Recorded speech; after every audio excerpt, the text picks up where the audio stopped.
हर धर्म में परिक्रमा करने का महत्व है। जैसा कि हम सभी जानते हैं, हम मंदिर जाते हैं तो परिक्रमा जरूर करते हैं।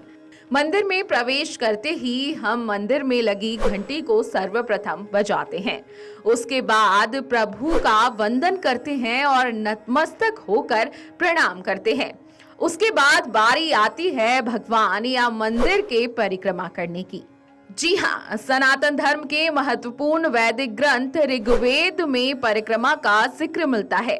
परिक्रमा पूजा का महत्वपूर्ण अंग माना गया है। मान्यता है कि भगवान की परिक्रमा करने से पापों का नाश होता है।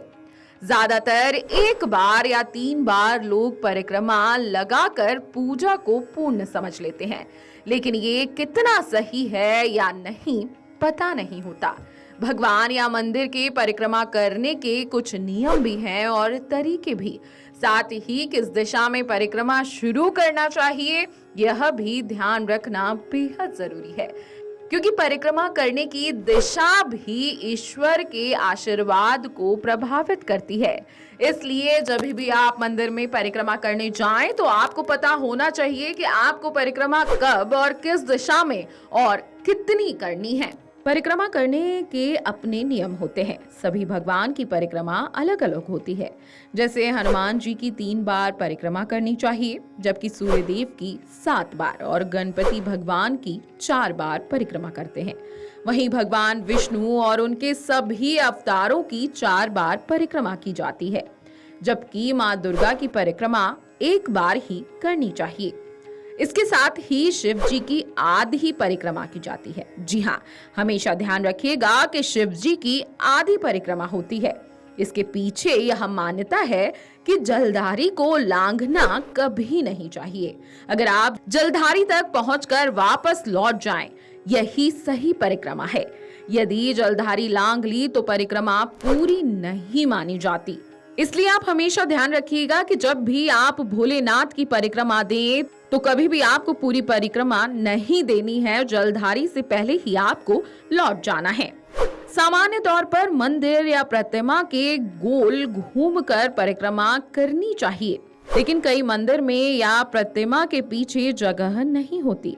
ऐसे में आप प्रतिमा या मंदिर के सामने ही गोल गोल घूमकर परिक्रमा कर सकते हैं। ये भी परिक्रमा ही मानी जाएगी। परिक्रमा से क्या लाभ होता है, ये भी आपको जानना बेहद जरूरी है। जैसा कि हम सभी जानते हैं कि हम मंदिर जाते हैं, भगवान को प्रणाम करते हैं, वहां मौजूद घंटी को भी बजाते हैं, आरती हो रही होती है तो आरती भी करते हैं, लेकिन फिर हम परिक्रमा जरूर करते हैं। ऐसा ही हम सदियों से देखते आ रहे हैं। लेकिन आप नहीं जानते होंगे कि परिक्रमा करने से बेहद लाभ होता है, इसलिए हम परिक्रमा करते हैं और यह परंपरा सालों से चली आ रही है।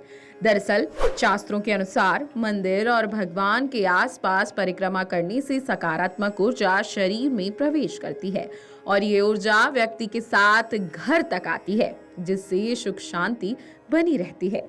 मंदिर में हमेशा परिक्रमा घड़ी की सुई की दिशा में करनी चाहिए।